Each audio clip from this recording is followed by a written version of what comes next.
It started, so let it roll. Good morning. Happy Tuesday. I just wanted to get on here and say hello, and that I hope you guys are having a fabulous start to your day. I see a lot of get ready with me on social media, but how about the get ready with me to get right back in the bed type of mood? So, one thing as your queen that I am going to explain, I do battle with depression and mental illness. So I've been dealing with it with all my life, and I thought I had a handle on it until after COVID. Something happened to me after I got COVID. Before COVID, I was the constantly getting my hair done, nails, feet, going out with my girls, working every single day. I was doing all that, like constantly up on it. But something happened to me after that. Even though mental illness and depression runs in my family, um, to be completely transparent, you know what? I'm gonna let that part come at a later day and see how long y'all keep up with me. But I just want to be better. I just want to be my jovial self again. I am going to a doctor, my primary, and I do go to a psychotherapist.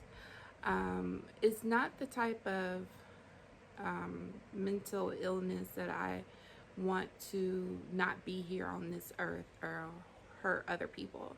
It's just the fact that I can't get out of my own head. The fact of getting my that to get going to do something.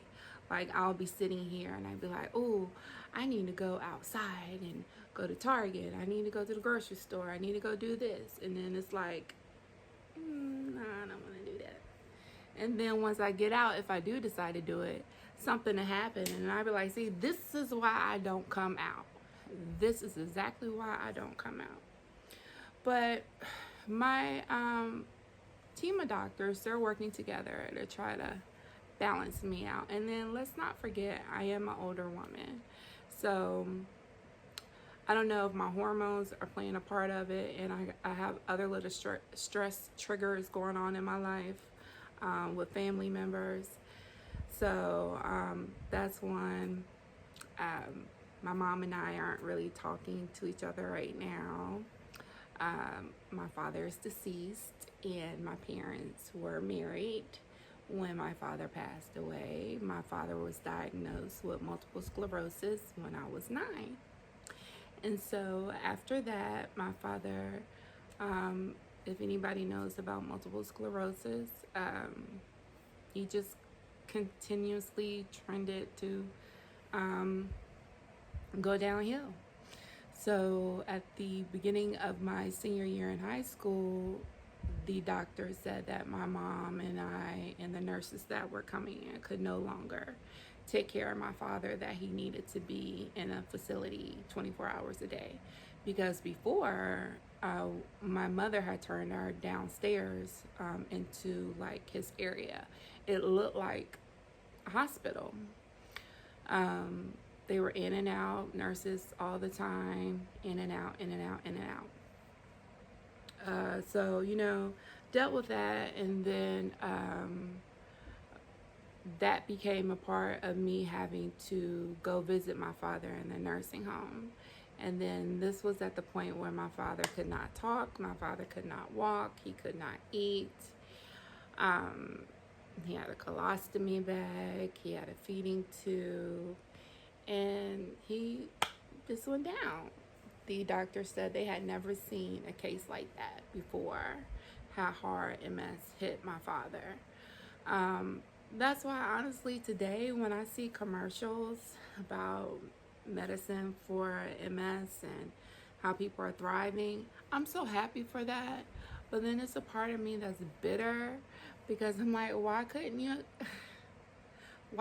guys figure that out back then? Like, because I was such a daddy's girl. such a daddy's girl. And I believe that has a problem. Well, not a problem, but it trickles over into my relationship with my mother. So I'm the only child between my mom and dad. So I'm the one that was there, that was experiencing everything, that had to deal with everything, to had to see my father being changed. Even it was a time where I had to assist helping my father being changed. But while he was at home, he was able to talk. But once he went to the nursing home, my father couldn't talk anymore. He used his beautiful eyes to communicate. And so the thing about that, one of my greatest memories was that when I graduated from high school, the nursing home worked with my mom in the Charlotte Coliseum to get my father there for for my graduation. So when I walked off the stage, my father was in this long, like, recliner there, waving me on. So unfortunately, my father didn't get to see me get married, see the successes that I've achieved. My father passed away when I was 25. So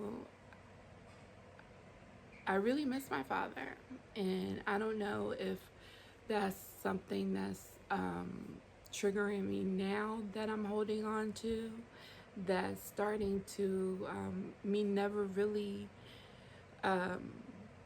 talking about it, because I can't say I don't ever remember anyone asking me as a child when I was dealing with this was, are you okay?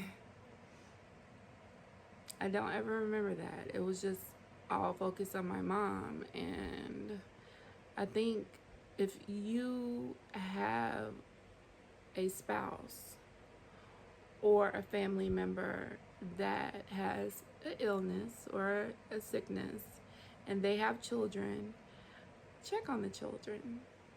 Talk to them, spend time with them, dig into their mind and see what they're actually feeling. Because honestly, even when I saw my dad going down like that, every day I just thought he was going to get better. In my head, I was just like, he's going to get better. They're going to do something. He's going to get better. And that never happened. So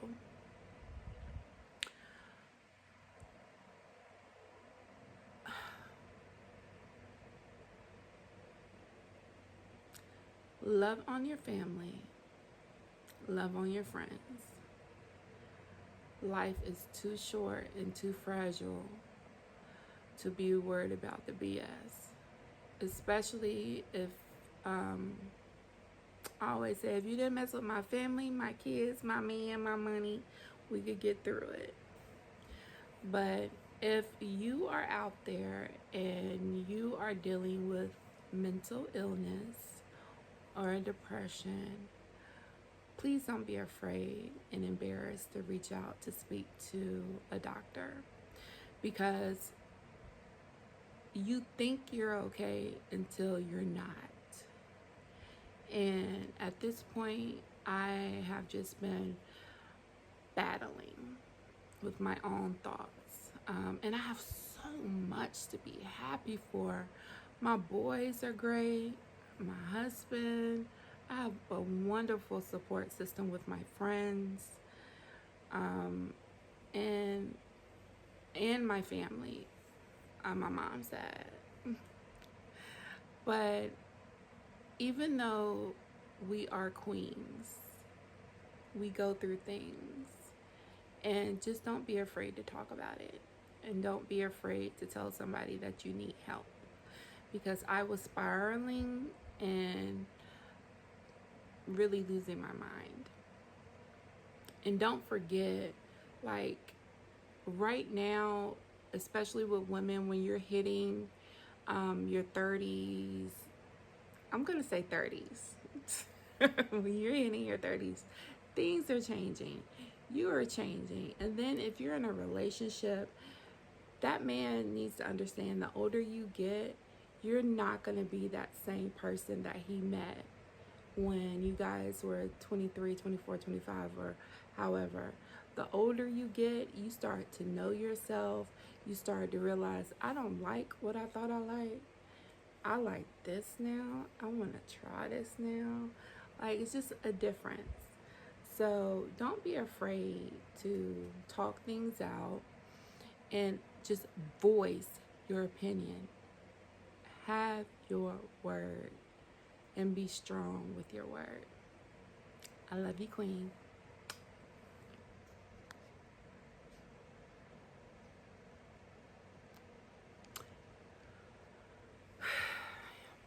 Can we get it to stop? Hold on.